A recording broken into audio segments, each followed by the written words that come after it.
Olá, seja bem-vindo ao Cultura Entrevista.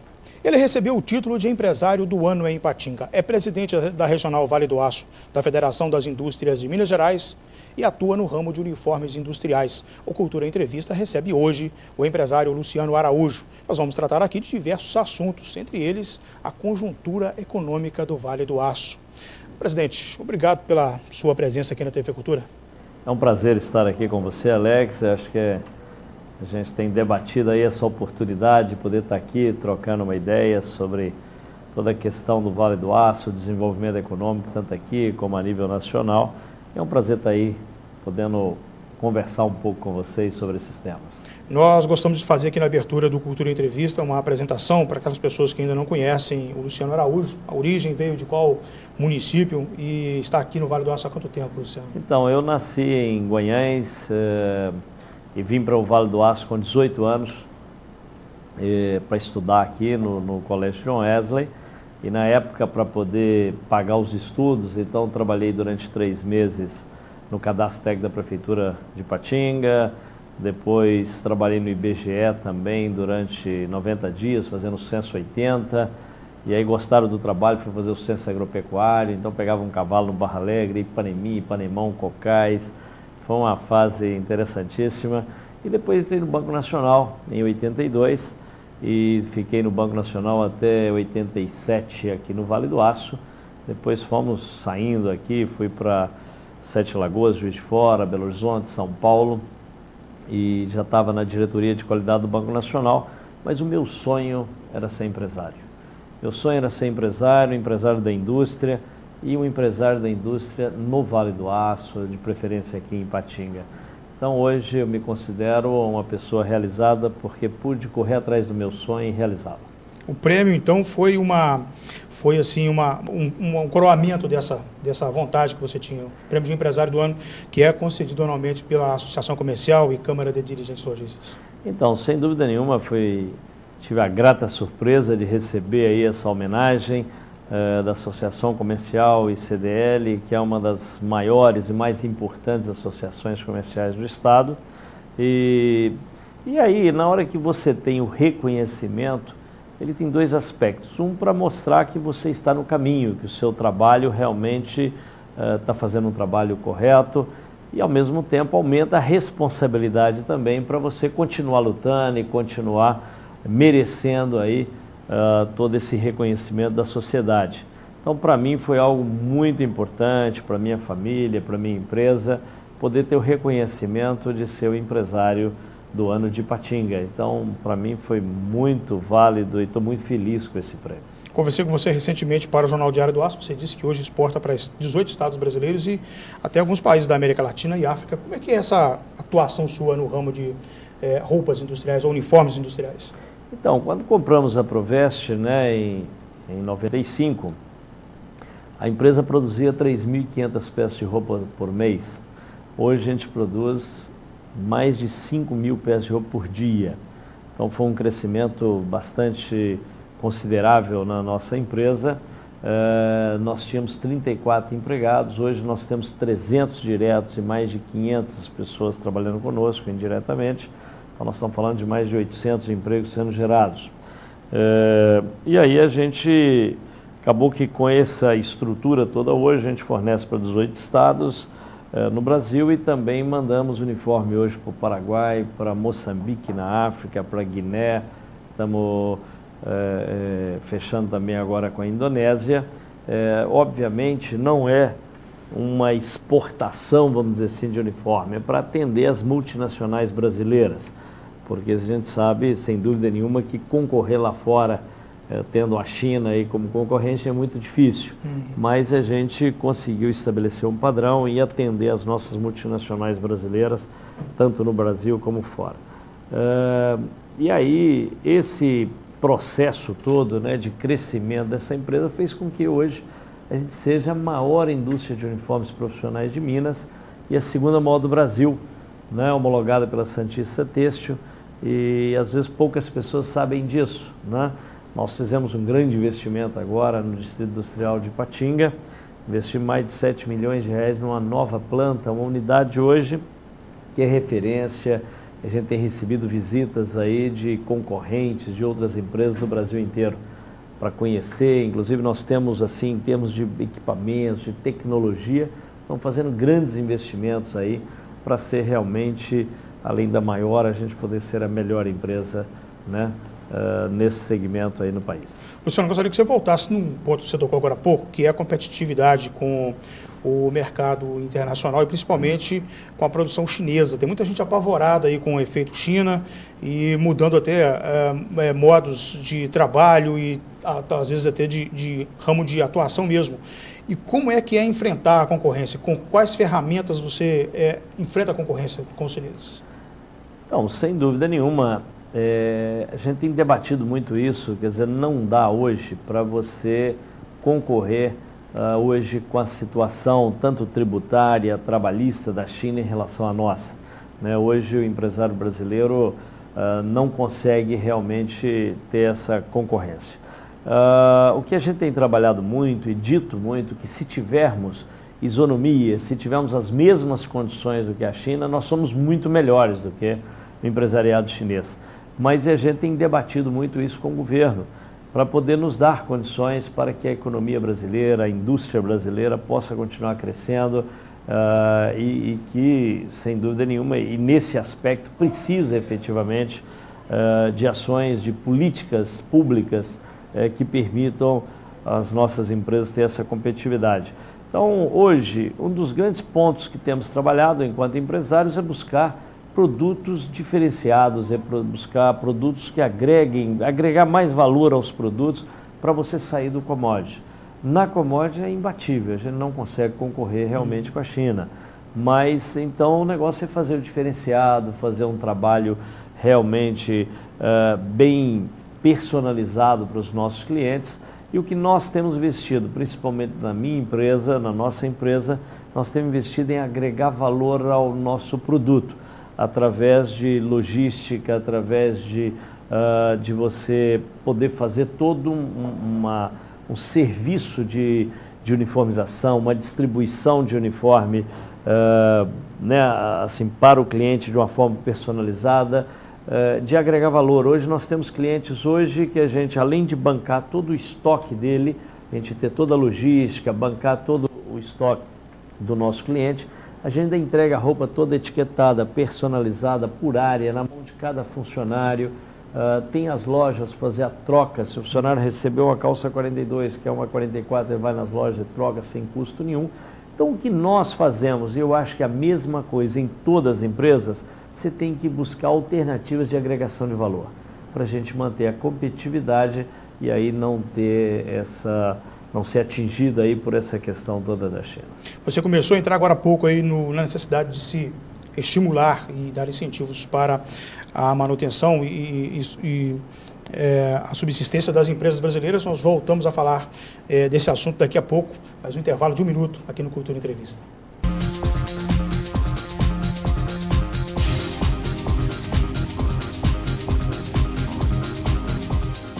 Atenção, luz, câmera, gravando. Todos os momentos devem ser registrados com qualidade e profissionalismo.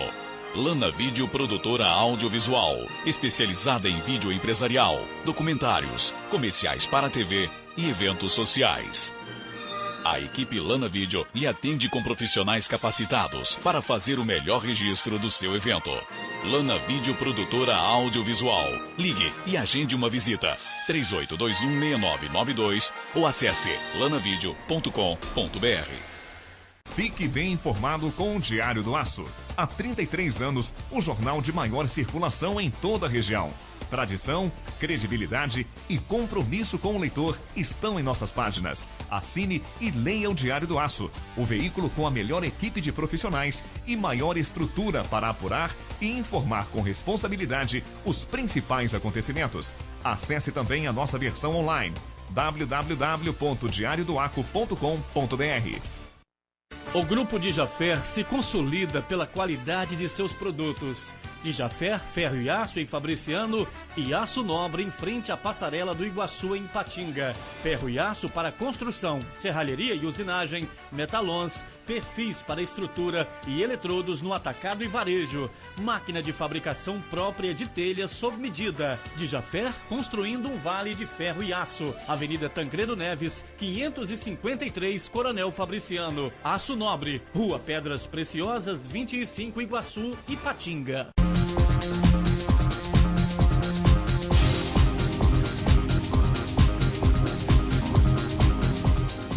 Está de volta ao Cultura Entrevista, que pergunta agora ao presidente da Regional Vale do Aço da FIENG, Luciano Araújo. Luciano, da sacola de lixo que é colocada para fora das nossas casas diariamente, passando pelo pão que o cidadão compra todo dia na padaria, até os impostos que o setor produtivo paga, tudo isso depende dos gestores, os gestores políticos. Como que vocês, empreendedores, acompanham esse momento agora, que é o momento da escolha das pessoas que vão gerir as cidades a partir de 1º de janeiro de 2013? É uma boa pergunta. Eu acho que, na verdade, temos que fazer até uma meia-culpa, que a comunidade empresarial deveria participar mais ainda da política, não necessariamente participar se candidatando apenas, mas que ela possa participar de várias formas, na própria conscientização de seus funcionários para um voto consciente, participar efetivamente do programa, da elaboração do programa de governo dos nossos candidatos, que a gente possa estar passando para os nossos candidatos o que a gente considera de importante dentro do programa de governo, que a gente possa estar debatendo com os nossos candidatos para que realmente eles possam trabalhar buscando o desenvolvimento regional. E a gente vê que não tendo uma participação ou mesmo que uma gestão não sendo tão adequada, o quanto que isso impacta em toda a vida de uma comunidade. Então eu acho que nós precisamos efetivamente de ter essa consciência política, os empresários se mobilizarem mais e ter uma participação mais efetiva. O que não podemos permitir, e aí temos que estar sempre nos policiando com isso, porque a tendência hoje, não só do Vale do Aço, de Ipatinga, mas do Brasil como um todo, é todo mundo muito descrente de política, todo mundo muito querendo ficar fora de política em função de que vê a política como algo absolutamente negativo. Não só aqui no Vale do Aço, isso é uma questão Brasil. E eu acho que precisamos de trabalhar melhor isso aí, entender que a nossa vida em tudo, como você disse, da sacola de lixo, dos impostos, em tudo hoje depende de política. Portanto, você tem que ter representantes à altura para buscar esse desenvolvimento regional. Você tem que ter vereadores capacitados, que são pessoas que vão representar o cidadão na legislação, para estar definindo as leis do município, um gestor maior, como o caso do prefeito, vice-prefeito, toda a estrutura. Eu acho que é fundamental de que a gente se envolva, que a gente participe e que conscientize para escolher o melhor. Porque realmente, do mesmo jeito que as nossas empresas hoje têm que trabalhar para ter competitividade, têm que trabalhar para se destacar no mercado, sem dúvida nenhuma, a gestão municipal, um prefeito hoje não dá mais para ser apenas um político. Ele tem que ser também um gestor. Ele tem que realmente fazer com que ele consiga trazer, ele tem que ter uma boa política de desenvolvimento, de atração de novos empreendimentos para o seu município. E a gente vê até, assim, abrindo um pouco mais essa discussão em cima do que você colocou, a gente fica vendo o que está acontecendo hoje, por exemplo, Minas em relação ao Brasil. Minas Gerais hoje representa mais de 10% do PIB estadual e nós temos aí um investimento, por exemplo, em saúde inferior a 3%. Quer dizer, se somos todos iguais perante a lei, o certo é que tivéssemos os investimentos em saúde proporcional ao número de habitantes. Nós temos mais ou menos 10% da população, tínhamos que ter no mínimo 10% também de investimentos. Não é verdade. Se a gente for olhar em termos de investimentos, infraestrutura, ou mesmo atração de investimentos para Minas Gerais, em relação ao governo federal, também um número muito pequeno, abaixo de 1%. E se formos olhar também aqui no Vale do Aço, em relação ao estado de Minas Gerais, que investimentos temos atraído para o Vale do Aço? Também muito pouco. Então eu acho que isso tudo depende tanto da política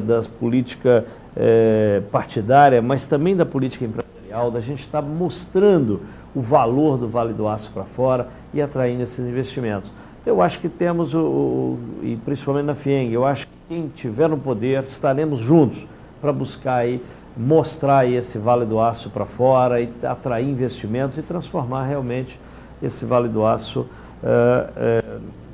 trazer os investimentos que ele merece. A gente vê, e possivelmente falaremos disso, mas a parte de infraestrutura logística, nós estamos aqui ilhados, né, em função da 381 e tudo mais. Eu acho que temos que trabalhar juntos para buscar esse desenvolvimento regional. Ô, Luciano, a convite da Assembleia Legislativa de Minas, eu fui participar de um programa que chama Sala de Imprensa, na TV Assembleia, recentemente, e entre a espera de retorno aqui ao Vale do Aço, de meio para ao Vale do Aço, houve um momento assim, de conversar com as pessoas em Belo Horizonte e me fizeram muitas perguntas sobre política, sobre a economia do Vale do Aço, e eu voltei para cá pensando comigo mesmo o seguinte: parece, sim, pelas perguntas que eles fazem, que reina em Belo Horizonte a ideia de que o Vale do Aço é um lugar que já tem tudo, que é um lugar muito rico.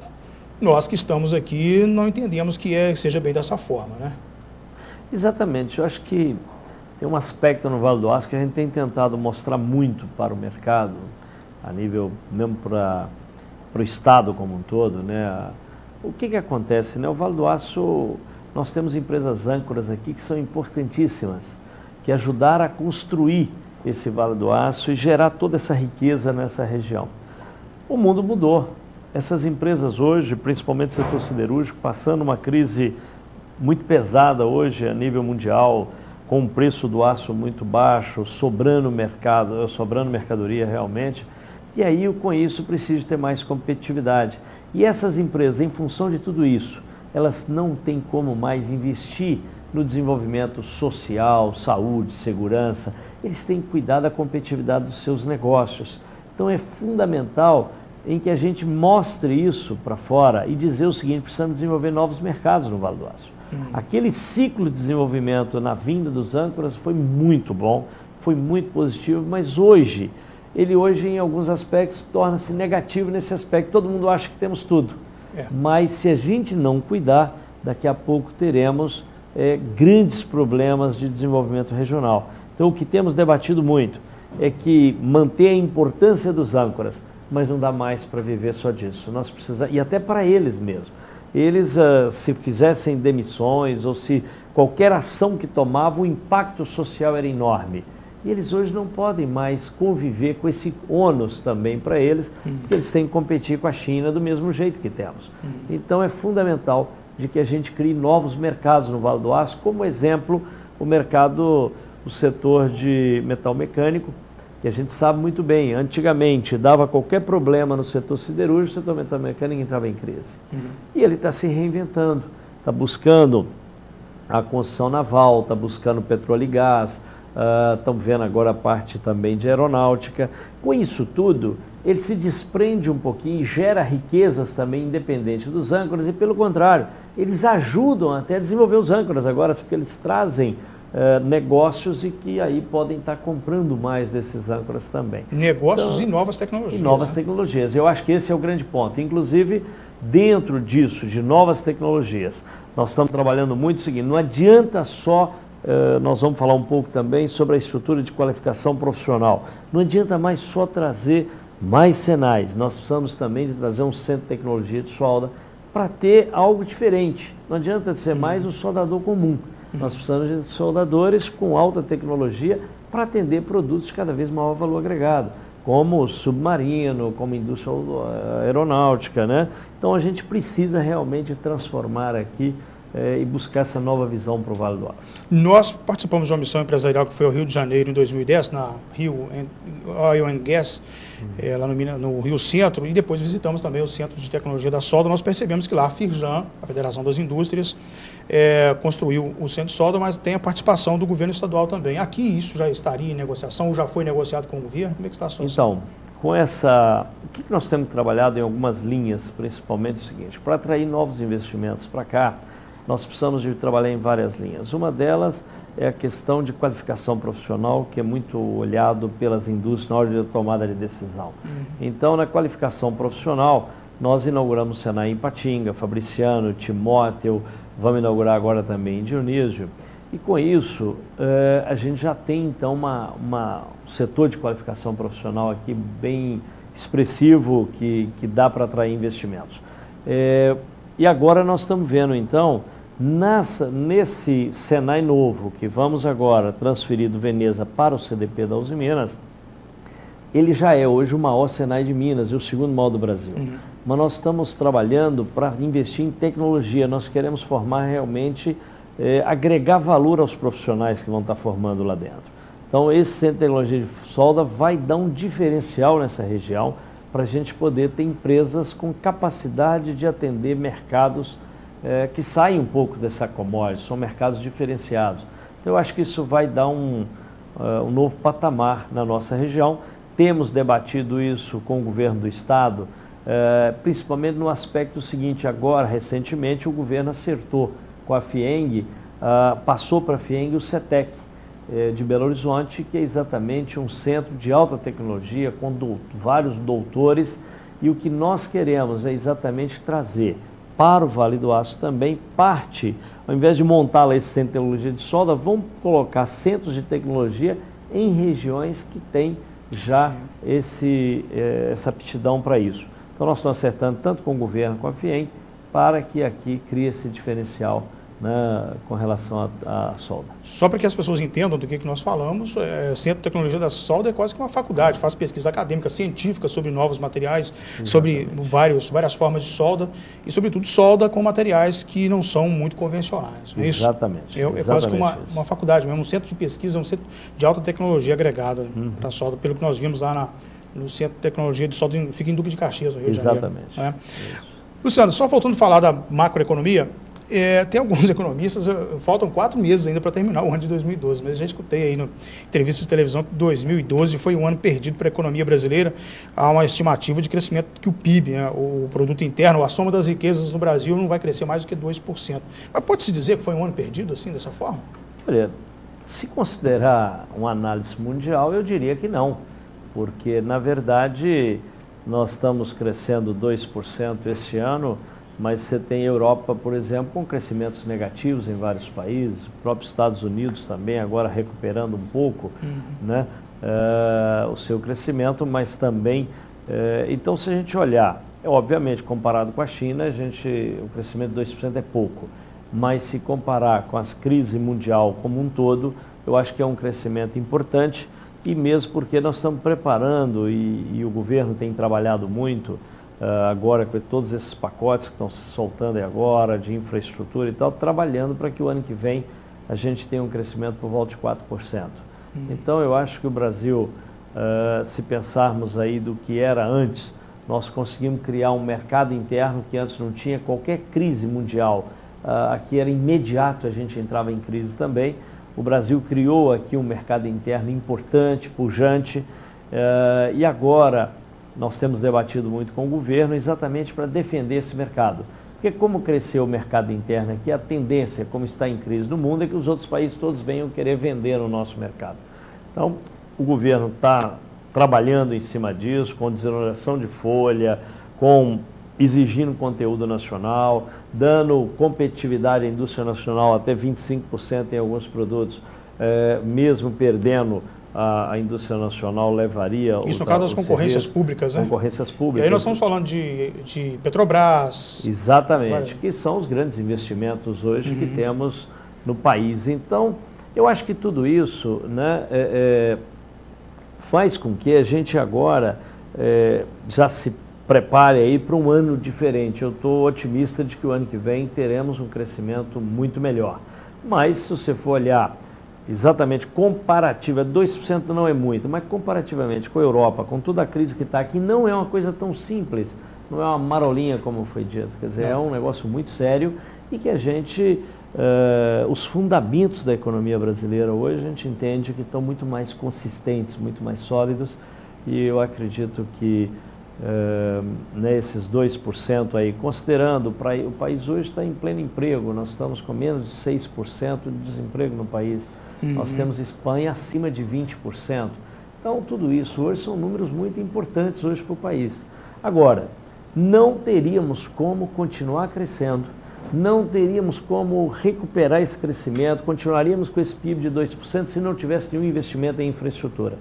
Eu acho que a presidente está atenta a isso e com esse lançamento agora, sem dúvida nenhuma, eu acho que a gente abre novas expectativas para o Brasil. Você citou agora há pouco a desoneração de folha. Como que se dá na prática ou quais são os efeitos práticos da desoneração atualmente? Então, a desoneração da folha, porque antes você pagar 20% sobre a folha, né, de INSS, você passa a pagar agora, começou com 1,5% sobre o faturamento e alguns setores caiu para 1% sobre o faturamento. O que é interessante nisso? Quanto mais funcionário você tiver em sua empresa, você vai ter um custo menor com a folha de pagamento, né? Então, se você gerar bastante emprego, com certeza você vai reduzir seus custos de produção, isso melhora a competitividade. Então, essa é uma das ações, mas tem várias ações que estão sendo tomadas e essa já foi um exemplo claro de que isso pode ajudar realmente a melhorar a competitividade das nossas empresas. Luciano, um minuto só para o intervalo, nós voltamos logo na sequência com esse bate-papo aqui com o Luciano Araújo.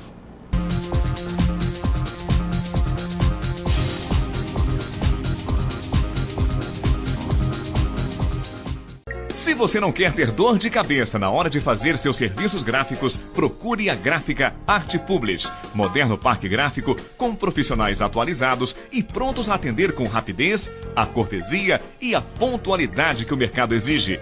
Gráfica Arte Publish, sinônimo de qualidade em serviços gráficos. Atendimento em sede própria, com assessoria jornalística, fotolito eletrônico e criações de peças publicitárias. Gráfica Arte Publish, mais do que impressão, impressiona. Arte Publish, Avenida Londrina, número 400, bairro Veneza 2, em Ipatinga. Telefone 3828-9020. Arte Publish, @artepublish.com.br. Não apague o sorriso de quem cuida da nossa cidade. Nossos agentes ambientais pedem a sua colaboração.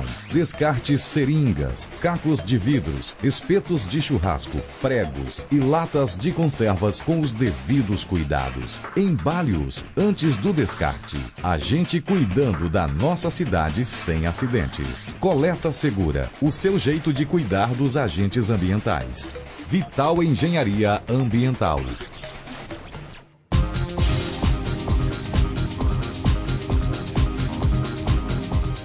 O Cultura, a entrevista está de volta e hoje recebe o empresário do ano em Ipatinga, Luciano Araújo. Luciano, você falou agora há pouco sobre o custo de produção da indústria no Brasil, mas para que as pessoas tenham uma noção exata do que nós falamos, a maioria das pessoas já tem noção da carga tributária, quando compra um automóvel, quando compra um bem de consumo durável, mesmo não durável, é possível ter uma ideia ali de quanto pagou de imposto. E a indústria? Como que pesa essa carga tributária sobre o setor produtivo? Então, é basicamente o mesmo, né? Porque, na verdade, todos esses bens são produzidos pela indústria. E aí, hoje nós temos uma carga tributária acima de 36%, o que é muito, quer dizer, de tudo que você, na hora que você compra qualquer produto, né, você vê ali que você tem quase 40% de custo de imposto em cima daquilo. E no comparativo com outros países do mesmo porte do Brasil? Então, o Brasil é um dos maiores cargas tributárias do mundo hoje, está o Brasil. E na hora que a gente fala em carga tributária, a gente tem que ver alguns aspectos também que deixam a gente muito questionando. Por exemplo, você vê energia elétrica. A energia elétrica também é uma das mais caras do mundo. A CEMIG hoje tem uma das energias mais caras do mundo e agora o governo, inclusive, é uma das preocupações trabalhar agora também para melhorar a competitividade das empresas e reduzir o custo de energia.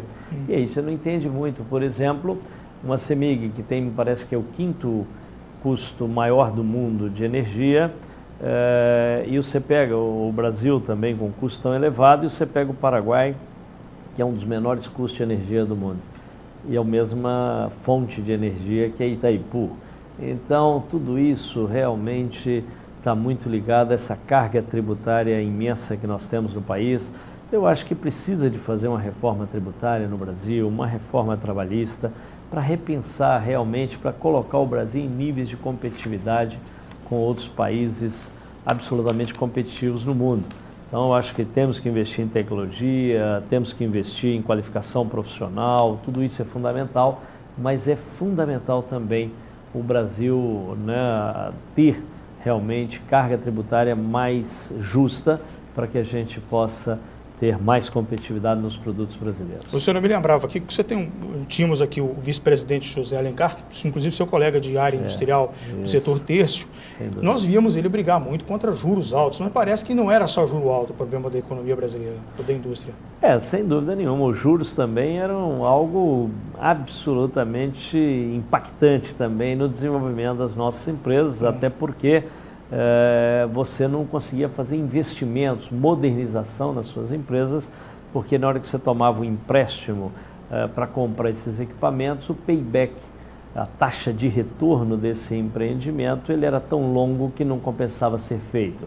Então, sem dúvida nenhuma, a hora que você tem redução desses juros, isso faz com que você tenha mais acesso a novas tecnologias, a comprar equipamentos e com custo menor. Então essa taxa de retorno é mais curta e isso te permite fazer mais investimentos, modernizar mais as suas fábricas, e isso sem dúvida nenhuma é outro patamar para as nossas empresas. Então hoje o que a gente vê, e ontem inclusive na reunião do Copom já reduziram novamente a taxa de juros para 7,5%, os juros reais ainda são juros reais altos, mas sem dúvida nenhuma muito menores do que eram no passado. Eu acho que o Zé Alencar lá em cima deve estar olhando e dizer, pô, valeu a minha luta, realmente o país trabalhou nessa linha e isso faz com que, porque é importante, Alex, para ver o seguinte, não é um item sozinho que pode transformar uma sociedade, tanto empresarial, para desenvolvimento.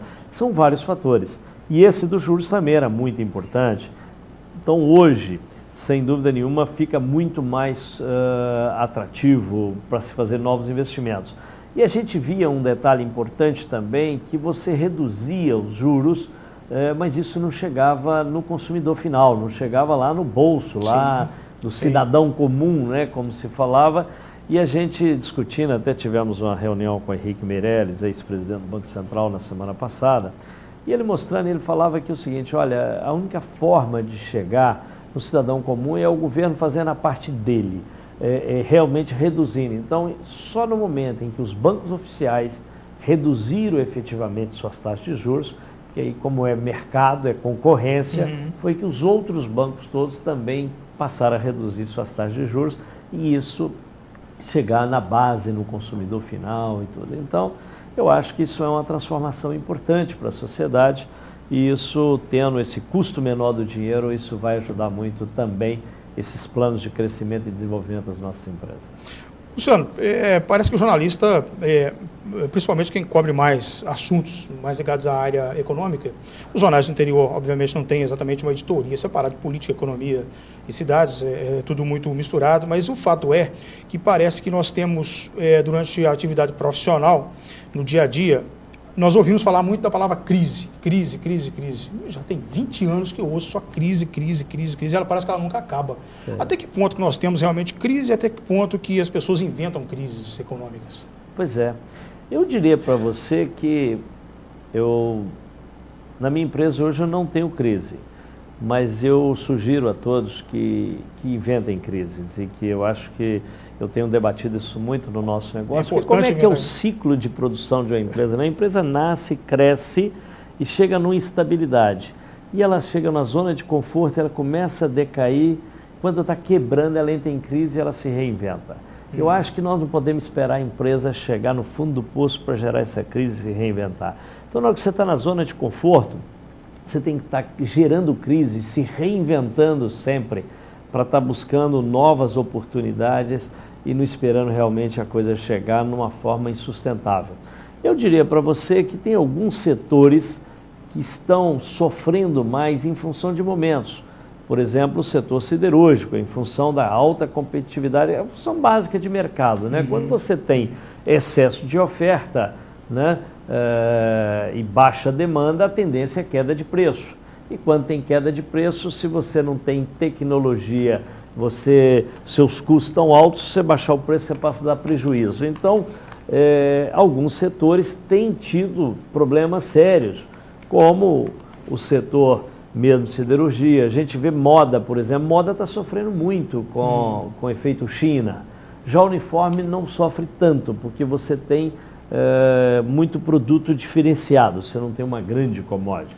Mas moda tem sofrido muito, as confecções têm tido um impacto muito grande com essa importação aí de muitos produtos têxteis, e aí tem que estar reinventando, tem que estar fazendo produtos diferenciados, criar uma marca Brasil mais pujante, tem que realmente investir mais em estilismo para ter produtos cada vez melhores. Então, eu acho que todo setor, Alex, ele passa períodos onde está melhor, pior, câmbio, por exemplo. Nós temos empresas extremamente exportadoras, com um câmbio do jeito que estava, a 1,60 e tal, estava muito difícil para as empresas resistirem no mercado, manter sua competitividade com esse câmbio. Então, hoje com 2 deu uma melhorada. É o mundo ideal ainda? Não. Muitas empresas gostariam que tivesse maior ainda o câmbio, mas também, e aí dificulta, né? Quanto mais desvalorizado tiver o real, quer dizer, vai ficar mais complicado para exportação ou bem para importação. Então, isso tudo vai afetando cada setor de acordo com as políticas econômicas. Nem toda política beneficia todos os setores. Uns vão ganhar mais, outros vão perder. Mas o importante, eu acho que as empresas têm que estar se reposicionando, entendendo o seu mercado, se reposicionando, investindo absolutamente em melhorias de competitividade. Eu acho que competitividade é a palavra-chave hoje para que as nossas empresas não entrem em crise. E não entrando em crise, sem dúvida nenhuma, o país também não estará.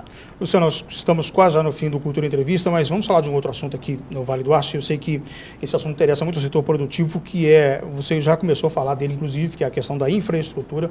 E nós temos anúncios de, finalmente, duplicação da BR-381 e editais já em vias de ser lançados, e também anúncio de pavimentação da 760, que é uma via alternativa de trânsito entre o Vale do Aço e a zona da Mata Mineira, a região de Rio Casca, Ponte Nova, Viçosa. O setor produtivo recebeu bem, apesar do atraso, a notícia? Então, se for olhar, todo mundo muito cético com relação a tudo isso, muita gente não acreditando, né? Olha, só acredita eu, São Tomé, só acredito venha na hora que começar efetivamente. 20 anos de espera, também não é para menos, né? Mas sem dúvida nenhuma, olha, eu diria para você o seguinte, como eu falei no início, né? Nós trabalhamos muito para a questão da qualificação profissional com a inauguração desses Senais.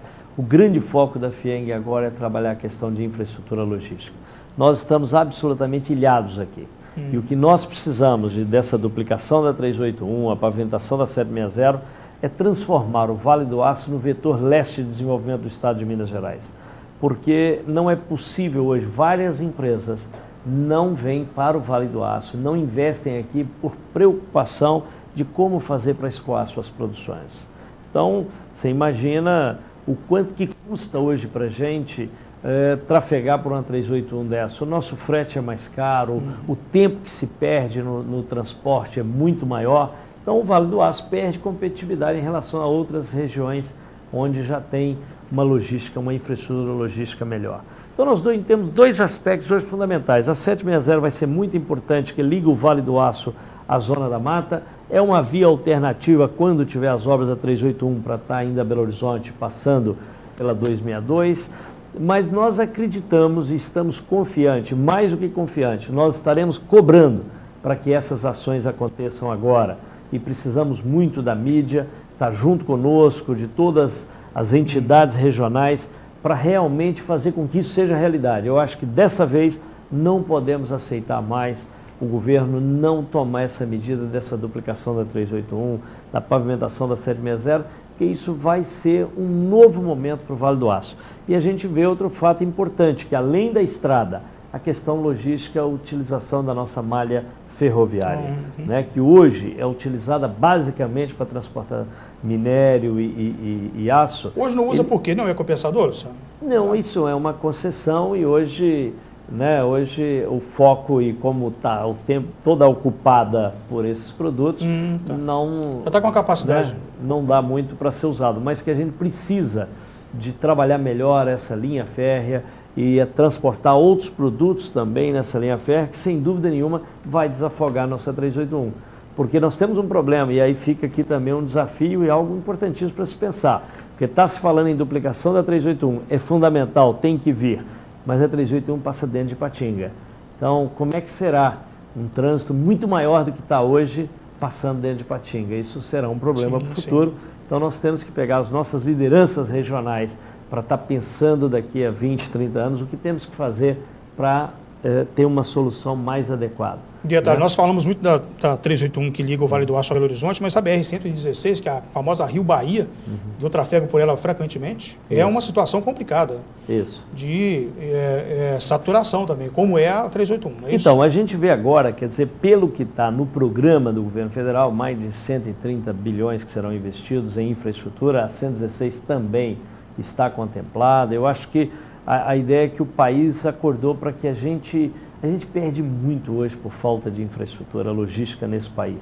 Você vê o que se perde grãos no transporte, mais de 30% fica na parte de transporte, de desperdício. Então, eu acho que está na hora de se repensar essa infraestrutura logística de transporte no país. E outra coisa, esse será, sem dúvida nenhuma, um fator importantíssimo para o desenvolvimento do Brasil também, esse crescimento do país nos próximos anos.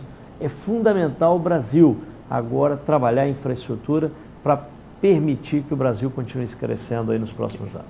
Luciano, muitíssimo obrigado por sua presença aqui na TV Cultura. Espero contar com você novamente aqui num outro momento.